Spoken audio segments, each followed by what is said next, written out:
It's an historically hideous season. It's our 100th ugly house. And if these walls could talk. Do you cry a lot? I do. Ugliest House in America season premiere Wednesday at 8 on HGTV.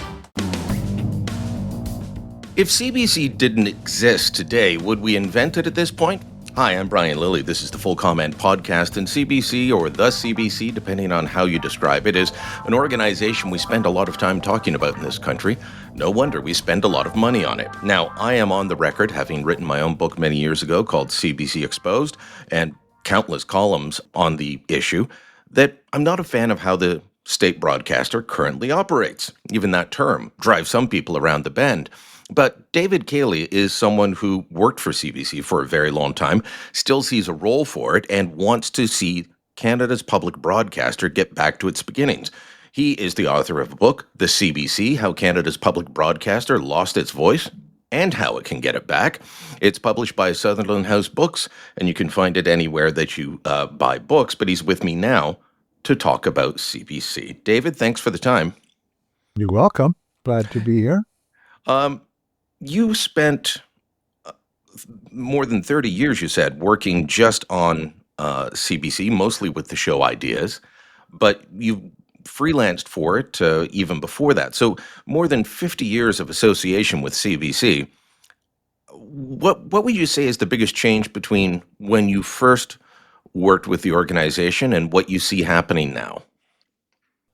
Well, that's quite a question. I, in my book, have divided the history of the CBC into three eras. The third one about to begin in my fantasy, but two actually existing eras, one of which began shortly before I did in the 1960s, and which I describe as populist.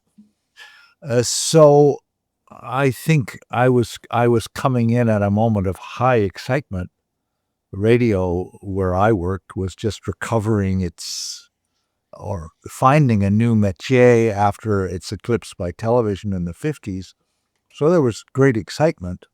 My argument is that era is coming to an end, perforce, because of the segmentation, the fragmentation, and the divisions within the audience. The CBC move in the 60s was towards the audience. It was going to be for the audience. That's why I call it populist. And that audience is no longer singular. It never really was, but it was much more singular, I think, than it is now. And that's what, to me, is the sign that a new era and a new way of going on needs to begin. You mentioned populist, and there were large audiences. There still are in some cases, in some cities. CBC Radio does very well. Television, well, nobody's doing great in television these days. It's the audience is splintering all over the place. But you said that CBC looked to go towards the audience, and a criticism that I have of CBC, and that many others share, is that it's telling you now. It's not representing the country. It's telling you. It's lecturing you on how things should be, at least in political coverage and some aspects. Would you say that that's a valid criticism? Well, obviously, generalization is hazardous among so many disparate programs, and in a punchy book, it's hard to be as nuanced as one would like to be. So I don't think all CBC programs are the same. And my experience is more in radio than in television, although I've tried to say something about television. So does the CBC lecture? I think the CBC has fallen into a kind of community with a certain audience. It speaks in the voice of that audience. I don't know if it's always lecturing. Oftentimes it's just sharing assumptions with that audience.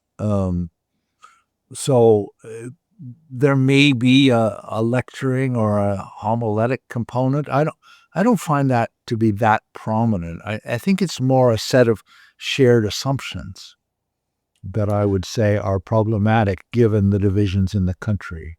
Well, that reminds me of something that the late great Doug Fisher said, um, and he was elected as a CCF MP from the Thunder Bay area back in the 1960s, and he did an interview with CBC Television, and his complaint to them then. In fact, let me play this clip. When you say metropolitanism, could you define it for me a little more? People in Toronto, and particularly the community, it seems to me, that's involved in communications, tends to forget about the millions of people who are back behind the little center that they know. And the influences of the big city and personnel who are involved in something like this tend to forget. It's just the way we politicians do. We get down in Ottawa, in the House of Commons, and after a few months we forget about the constituency and the country out there, and we get all involved in our own little procedural games and party knifing and so on. Well, I think this tends to be a great preoccupation, and somehow this metropolitanism and the big structure needs to be broken down so that more creative people and more intention of the programming people gets out to touch these people out in the country. I mean, it's similar to what you were saying, David, what Doug Fisher said, is that it's speaks the same language as an audience, speaks with them. Do you think that that is the role of the public broadcaster, or should it be wider? I know that when Richard Sturzberg took over CBC English Services, he wanted it to go wider. He wanted it to reflect the country, and he wasn't sure that it was at the time. Well, he wanted it to be more popular, right? That was it wasn't, which didn't sit well with some people inside the organization. I didn't. Well, I think there's some confusion about that. I think Sturzberg was largely successful and was found to be an abrasive person in certain ways, and didn't last. But when he was dismissed, the policy that he started continued. I regarded that policy as a continuation of populism. His manifesto to us when he took over and gathered us all together was these programs that are getting 250,000 viewers need to get 1 million viewers. We wanted viewers. And he regarded CBC radio, as he says in his book, as a kind of model. He thought that television had remained elitist in some way, whereas radio had not. He says this quite explicitly in his memoir, The Tower of Babel, that he wrote after he was dismissed. I'm not sure Sturzberg has the answer I'm looking for. About the manner that is appropriate for a public broadcaster that wants to speak or be available to its entire country.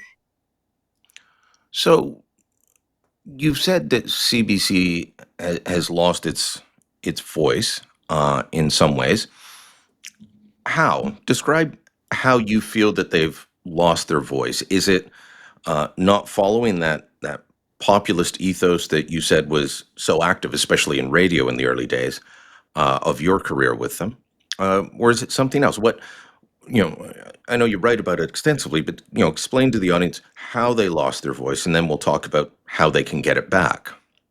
Well, when the revolution, as I consider it, in the 60s occurred and led by a program called This Hour Has 7 Days, which legendary program, which was canceled by the old management, but largely succeeded. And it began with, as a revolution ought to, with a manifesto that it was going to bring justice to the people. It was going to bring urgency. It was going to be for and with its audience in a new way. So the old CBC, at least in the imagination of the revolutionaries, was elitist. It was reserved.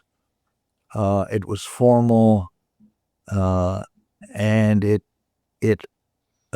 was in the estimation of Eric Koch, an old producer who was a friend of mine and died a few years ago. It was church-like. And Alphonse Ouimet, who was the president at the time of this 7 Days uprising, also characterized it that way. So if we take that metaphor, church-like, it had internal standards, right, which it referred to.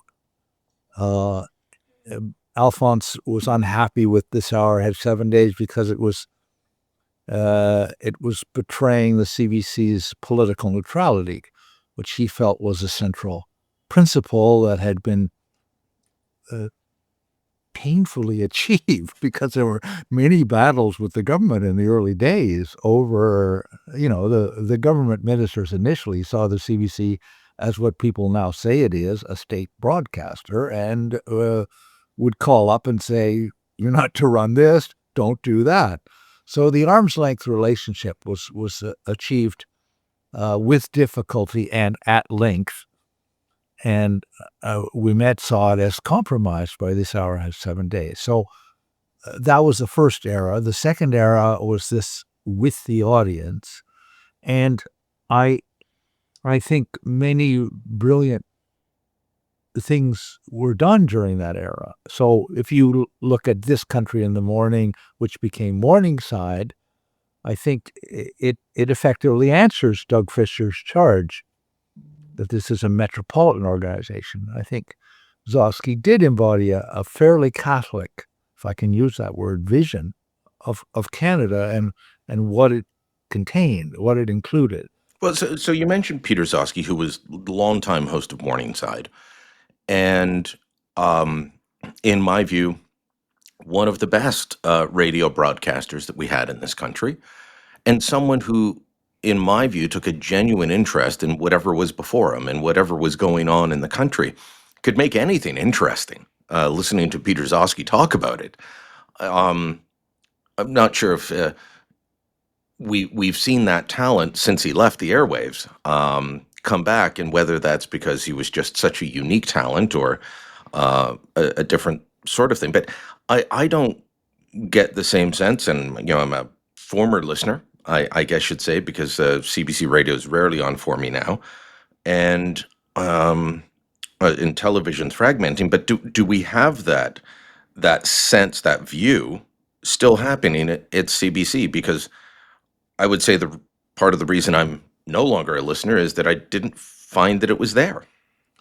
Well, I think what I was going to go on to say about Zosky was that I just want to say that vision, that accomplishment was there, but I think it ended with a change in the times, not just a change in the disposition of the CBC or whether there was no more Peter Zoskys. It was that opinion polarized in the country, and not just in our country, and radically so after 2016. And the CBC, in effect, took a side, and it took the side of what it considered to be its audience. Now, if you go back to the 60s, a very explicit statement by the manager who authorized This Hour Has 7 Days was that CBC spoke only to its audience, which he called it Don Mills talking to Don Mills, and that it needed to break out of that middle brow ghetto. That was, well, it's things often end paradoxically in history, and I think the CBC has ended up back in the ghetto that it tried to break out of, where it's Don Mills talking to Don Mills. It's not Don Mills anymore. Maybe it's the annex talking to the annex now, or whatever. Yeah, I was going to say whatever you would say. Annex. Whatever you would say. Don Mills doesn't work as a symbol, but then it did. and I'm sure many up-and-comers at the CBC in 1963 lived in Don Mills. So anyway, I think it's ended up back in that situation, not exactly by design, and needs to rethink. That's my view. So, how would that happen in a day and age where we used to talk about the 50 channel universe and then the 500 channel universe? Well, it's infinite numbers of channels now. And this is a problem for radio writ large, not just CBC radio. It's a huge problem for television. We've seen the television ratings discussed on Parliament. Less than 5% of the primetime viewing audience on any given evening is tuned into CBC. It's probably at about 3.5%. Now, the audience is just going to keep fragmenting. We all have these devices that we carry around that we consume content on now. Everyone's got a podcast, which is replacing radio. Everyone's posting videos, which is replacing TV. How do you have a national public broadcaster that unites the country when we're all off in our own bedrooms and living rooms consuming different things?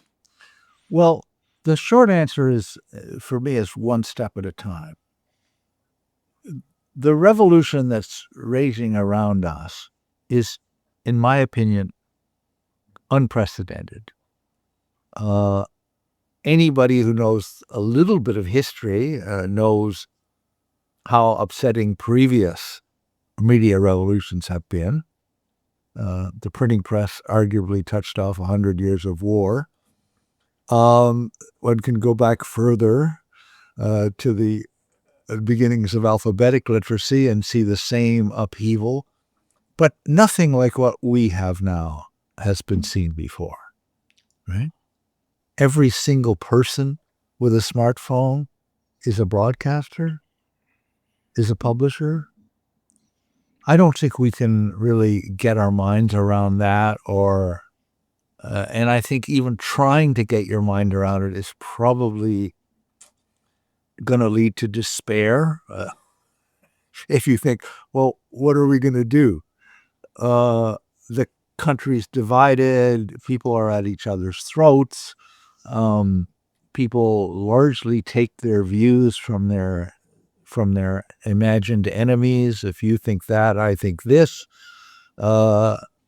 It's civility, listening, questioning all seem to be at a very low ebb, right? Because as soon as you open your mouth, you're in a position. You've taken a position. You're being forced into a position. I can't answer that, and I certainly can't design a new CBC. So what I've tried to do in the second half of my book is just open some lines of thought about what it might be like. And those would be largely that it would that it would recognize publics as dynamic and multiple, that they are changing and that they are multiple. So it would need to be pluralistic.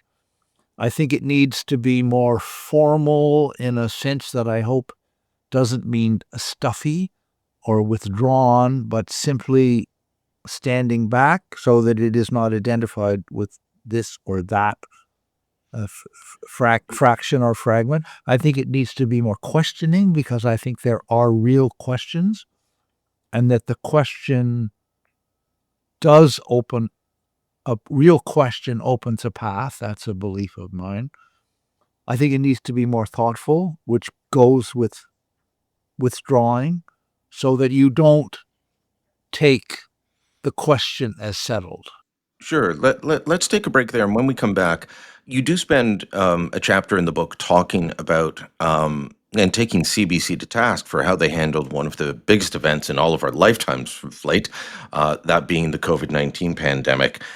We'll come to that when we're back right after this. This is Tristan Hopper, the host of Canada Did What?, where we unpack the biggest, weirdest, and wildest political moments in Canadian history you thought you knew and tell you what really happened. Stick around at the end of the episode to hear a sample of one of our favorite episodes. If you don't want to stick around, make sure you subscribe to Canada Did What? Everywhere you get podcasts. So, David, you talk about CBC as the place where things should have been noticed during the COVID-19 pandemic, where things should have been talked about. And um, in your assessment, CBC was not uh, treating that issue, which dominated headlines for 2.5 years, the way that you've just described how they should be: withdrawn, questioning, thoughtful. They weren't any of those things in the pandemic, were they? No, I can't say this. I would say most of the media was not. No, the CBC was not exceptional, but neither did it do any of the things you just said. I remember as a journalist who did question um, our public health officials for some of the things that they did. As you note, um, early on, I was there for those news conferences. We were told masks don't work, and then it was, well, you can't leave your home without them. As someone that would question the uh, what the public health officials were saying, as a working journalist, I can tell you that it was not well received by my media colleagues to say anything that wasn't in line with the official statements of the day. Should CBC have done more to look at the claims, the questions that others were putting out, rather than just parroting the government? Yes, I think I would answer that with an unequivocal yes. I think it's a shibboleth. I think it's a dividing line. It's a test case of exactly that. When all about you are losing their heads and blaming it on you, as Rudyard Kipling says, Yeah. you can. Yeah. I mean, I read by John Ioannidis on a reputable source in March 2020, an essay saying that if people didn't wait and find out what this is before acting decisively, a fiasco would ensue. John Ioannidis was professor of medicine at Stanford. He was an eminent medical statistician. He had virtually touched off the so-called replication crisis in science with an article some years before saying that most scientific studies couldn't be replicated. Ioannidis is one example of many voices that spoke in 2020. Another was Richard Chabas, who was the former chief medical officer of health in Ontario. He'd been 10 years in that position in the late 80s and into the 90s. He had been absolutely prescient during the first SARS crisis. He had been a regular on the CBC. So he was a man, an elder, and an eminent figure in the field who should have been attended to, who went on CBC News Network on March 20th, 2020, and gave an interview which was thoughtful, which raised questions about the policy of lockdown specifically. That interview was removed that same day. Letters were sent from the head of that section of CBC News World to the relevant people saying you must never have Chabas on again. He's the equivalent of a climate change denier. That was already a well-established scarecrow. And he never was on again. Richard Chabas, who's an acquaintance of mine, assembled this dossier, sent it to the CBC ombudsman, and never got a satisfactory answer. So I think that's I harp on this case, but and some of my friends are tired of hearing about it, but I think this is shocking. that an elder of the community is disregarded at a moment of crisis is unwise. I interviewed Dr. Shabas during the pandemic. He told me he wasn't getting many calls from the media at that point. He was effectively banned. Dr. Neil Rao used to be one of the go-to medical experts at CTV. Yes. Yeah, He he had the was, same treatment. yeah, got the same treatment because he took a more nuanced position. It seemed that if you weren't willing to scare the bejesus out of everyone on a daily basis, your views weren't welcomed. Yes, I mean, I think you can explain it. It's not easy to explain, but people were under the influence of a panic. I think they were under the influence of an archetype, if you'll pardon my Jungian language, the archetype of the apocalypse.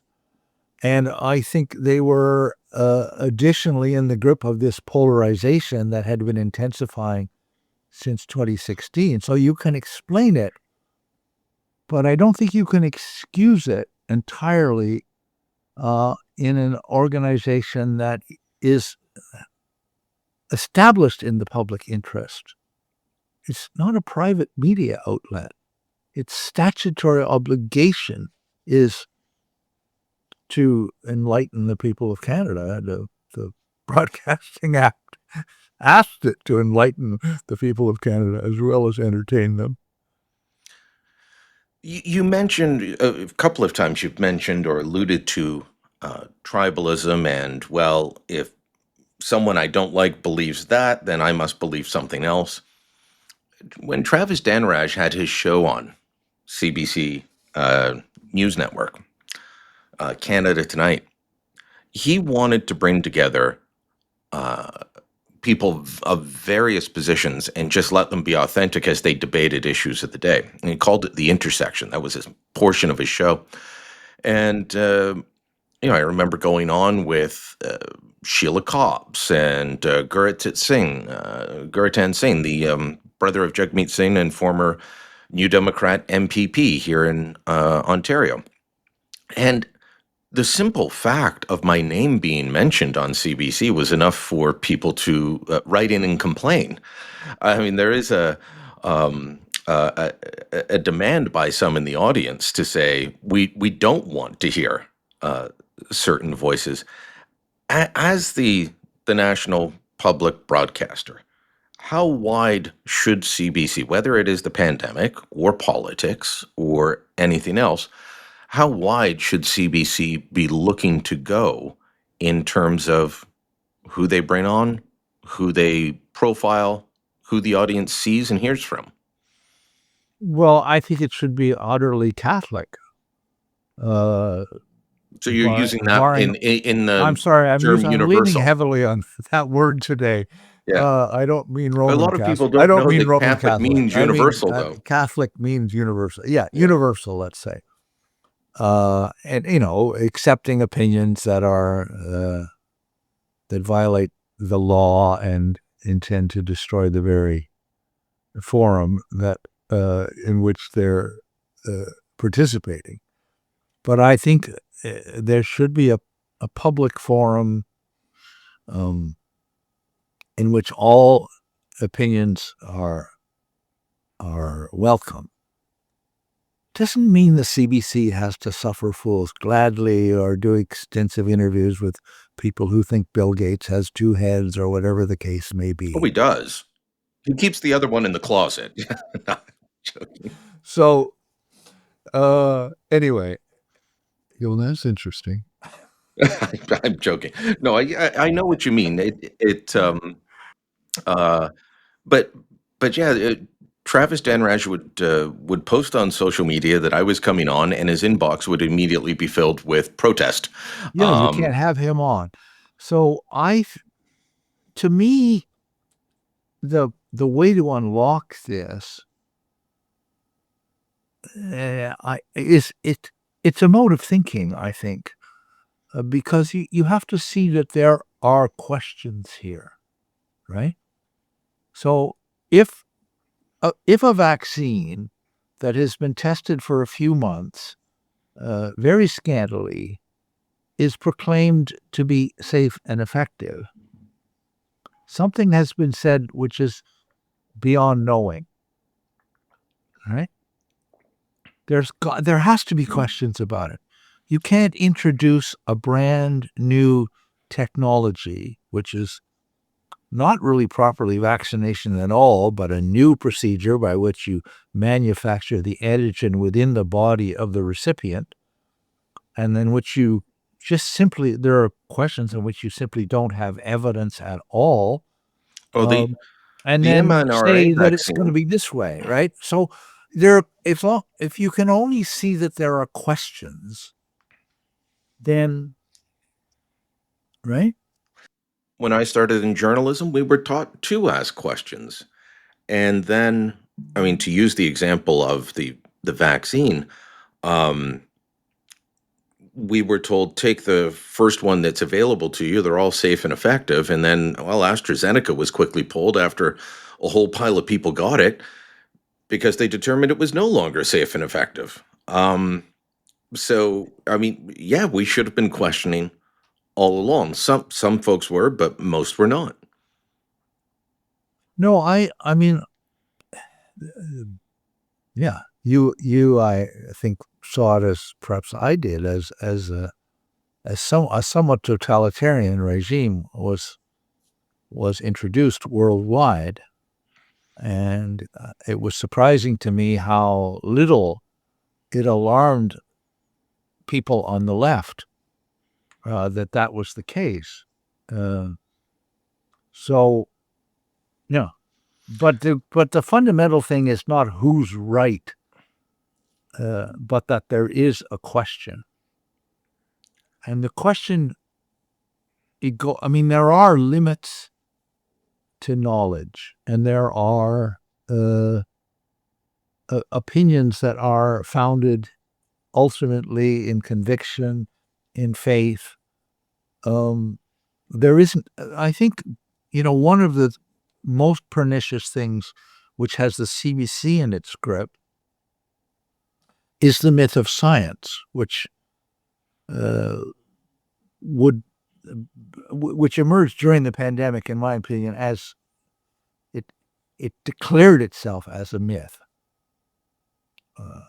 I.e., there is a correct, ascertainable, and unanimous opinion that's possible to put forward on a subject about which you know next to nothing because it's just happened. And to be able to carry conviction that you're following science, that's a really peculiar situation, I think. There was And there I was think no it needs to term be questioned. there was no term I hated more during the pandemic than trust the science. Um, you know, I was there for the very first news conference in Ontario announcing that they had a virus, and of course, it was mentioned that they first told us wear masks if you want, but they don't work. Eventually, we were told we had to stand 6 feet apart. That news conference, they were all sitting shoulder to shoulder, passing a microphone back and forth. Right. And then it became, well, we can only trust these scientists, and if you have other views, you mentioned Dr. J. Bhattacharya and the Great Barrington Declaration. These were all smart and accomplished people who were shunned and ridiculed. I mean, just mentioning Great Barrington Declaration on CBC was kind of just an offhand code for people that shouldn't be listened to.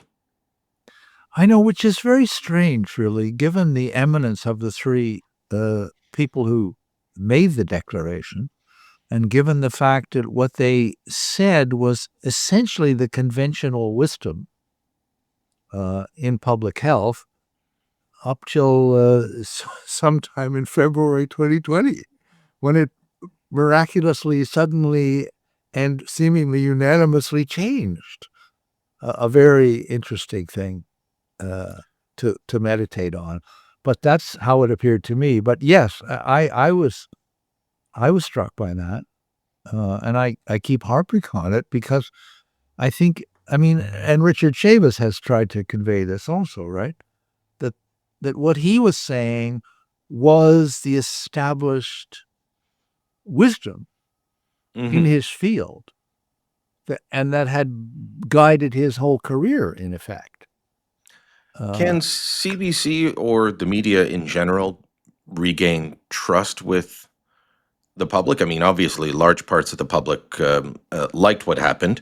They voted for it when they had chances to, but there is a portion of the public that feels that they were lied to, dismissed, and are very distrustful of the media. Can anyone get that trust back? I have no idea, Brian. I'm an old man. I've tried to say what I think is true in this book. I think the way the CBC ought to proceed is clear to me. Whether it will be successful is beyond my knowledge. I I I don't. It's certainly you can't redesign the CBC to suddenly be all things to all people No. and to overcome this crisis of trust. I think we're in a whether or not the future of humanity is at stake, which arguably it is and has been ever since Hiroshima. Whatever you think about the dangers of climate change, I think we're in a period of world revolution, right? That what we have called modernity, or a lot of people don't use that word because it's a fancy word, but the modern period is under challenge. What we mean by science is under challenge. What is right and true is under challenge. It I don't think we can at all foresee the future. I just think the CBC can give better counsel than it does. And it does have a statutory mandate to be a counselor to the country. So let me end on this then, David.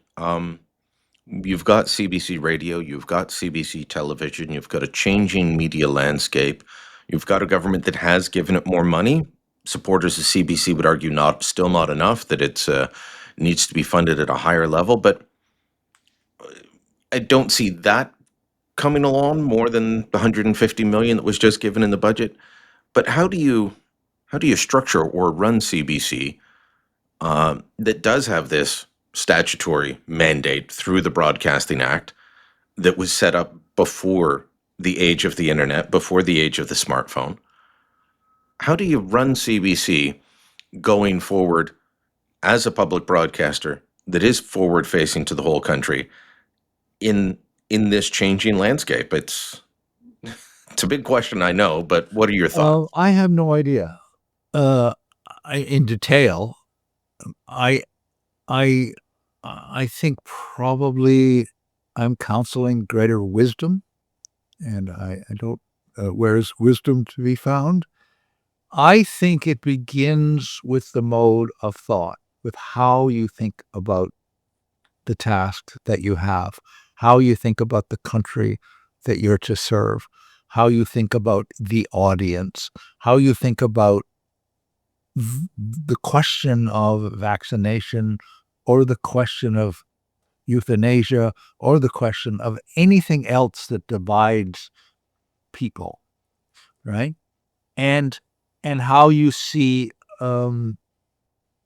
So I think fundamental questioning has to start, and I think that in a chapter called "Living in the Question," I've put forward the views of essentially a German philosopher called Hans-Georg Gadamer, who says the path of all knowledge leads through the question. What he means is that a real question, which has to be a real question, right? You don't know the answer to it in advance. opens a way. It opens a path. If you knew what the path was, it wouldn't be a real question. If you knew the way, you wouldn't need to ask a question. I think it has to begin in questioning, and then the path emerges. I don't think you can do it the other way around. There's no blueprint for a new era at the CBC. There wasn't a blueprint for the second era. When 7 Days made their revolution, they didn't have this country in the morning in mind necessarily, or Morningside, or anything that was good in the new order, the new regime. It couldn't foresee it. It has to be created as you go, and it has to be created one step at a time, as anything is. And I think it begins in a mode of thinking, in a way of thinking, mode. Well, thank you very much for the time. Thank you very much for the book. Anyone that's looking for Christmas gifts, I'm sure you can find the book either at a local bookshop or online. David Cayley, thanks so much. Thank you, Brian. Full Comment is a post-media podcast. My name's Brian Lilly, your host. This episode was produced by Andre Proulx, theme music by Bryce Hall. Kevin Libin is the executive producer. Remember to hit that subscribe button, leave us a like, a comment, and share this on social media. Until next time, thanks for listening. I'm Brian Lilly. Here's that clip from Canada Did What? I Promised You. So, although abortion was sort of accessible, it really wasn't. But then 1988 rolls around. And what's the law on abortion then? Suddenly, there wasn't one.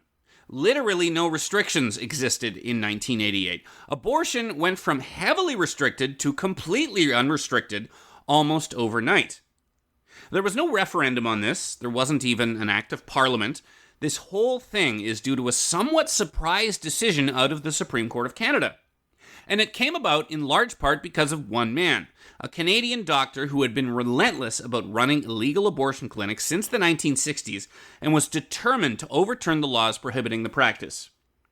Along the way, he endured multiple arrests, constant raids, a jail term, a firebombing of his clinic, an attack by a fanatic wielding garden shears, the approbation of virtually his entire profession, and frequent death threats. If you want to hear the rest of the story, make sure you subscribe to Canada Did What? Everywhere you get your podcasts.